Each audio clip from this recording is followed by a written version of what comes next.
Good day mga ka-sports natin dyan. All-stars ng Akari Chargers na tameme kontra sa Farm Fresh Foxes. Hindi inaasahan ng Akari na ganito kalupit ang Farm Fresh. Kung tutuusin ay talagang lamang nga sila pagdating sa score sa first set pa lamang. Lumalamang nga dito ang nasabi nating Akari ng 7 puntos. Pero tila ba napako nga sila at hindi na nakahabol pa pagdating sa duluhan na laban.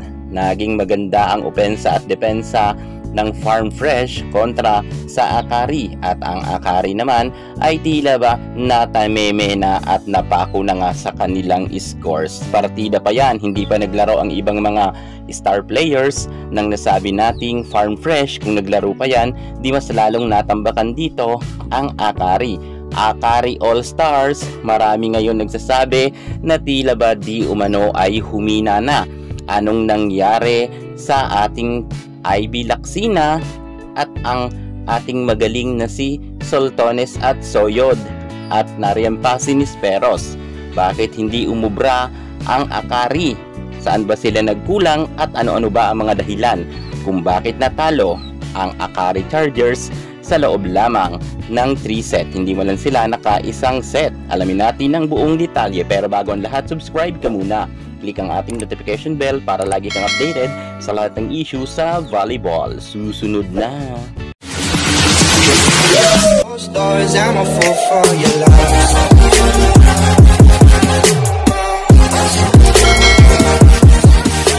All-star ng Akari Chargers hindi umubra sa Farm Fresh Foxes. Kahit sabihin natin ng mga nakaraan na buwan ay kuskusan ang training ng Akari sa Japan at doon nga sila nag-insayo.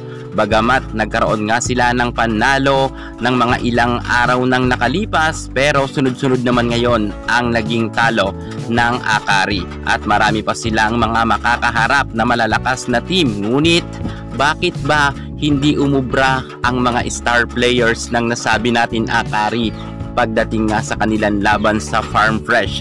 Saan ba sila nagkulang? At bakit tila hindi sila nakaisang set man lamang? Hindi naman kalakasan ang Farm Fresh. Ano-ano ba ang mga naging rason kung bakit natalo ang koponan ni IB Laksina? Ang tinatawag nga nila na pinom ng Akari ay hindi nga ito umubra pagdating sa Farm Fresh. Bagamat nagkaroon siya ng 13 points, pero hindi ito naging sapat para maipanalo nila ang laban. Dahil marami rin na commit na error itong si IB Laksina. Ang 13 points niyang yan ay mas marami pa ang kanyang naging error. Sayang talaga dahil kayang-kaya sana nila ang Farm Fresh. Sa first set ay kitang-kita natin na sobrang lamang na lamang sila, 7 puntos, pero tila ba hindi nga sila umubra pagdating na sa duluhan na laban. At dahil yan sa mga error na nakumit rin ni IB Laksina, at kita natin na mahina rin siya mag-receive, kung kaya ito ang nangyari sa naging resulta. Sila pa ang napatiklop ng Farm Fresh pagdating sa kanilang laban. At si IB nga ay isa sa itinuturo ng mga netizen na dahilan kung bakit natalo ang Akari. Sa totoo lang, magaling naman si IB Laksina at may ibubuga pagdating sa loob ng court. Subalit minsan kasi dumarating rin ang pagkakataon na ma-error na rin si Ibiyang. Sayang ang tangkad niya dahil minsan ay hindi talaga ito nagiging effective. Lalo na nga nang nakaraan na laban nila kontra sa CCS kung saan naka-6 na puntos lamang itong si IB Laksina. Mukhang hindi niya na maibabalik ang dati nga na naging score niya ng nakaraan laban niya na 24 big points, pero ngayon ay sunod-sunod na nga ang pagkaalat ni IB Laksina. At hindi lang si IB Laksina ang naging maalat, maging ang kanilang libero ay hindi rin ganoon ka-effective.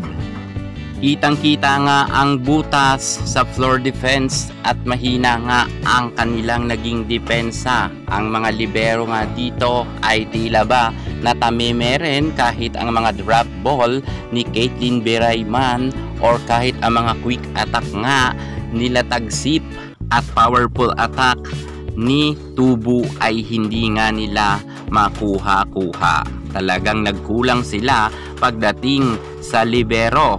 At dahil nga mahina ang kanilang libero, apektado rin dito ang setters. Hindi rin masyado nakahataw dito ang dalawang magaling na setters ng Akari. Kahit nagpapalitan ay talagang wala rin ngang nagawa itong si Michelle Cobb at itong si Camille Cal. Kita naman natin ang third set ay natambakan sila, nakaka-14 lang sila na puntos.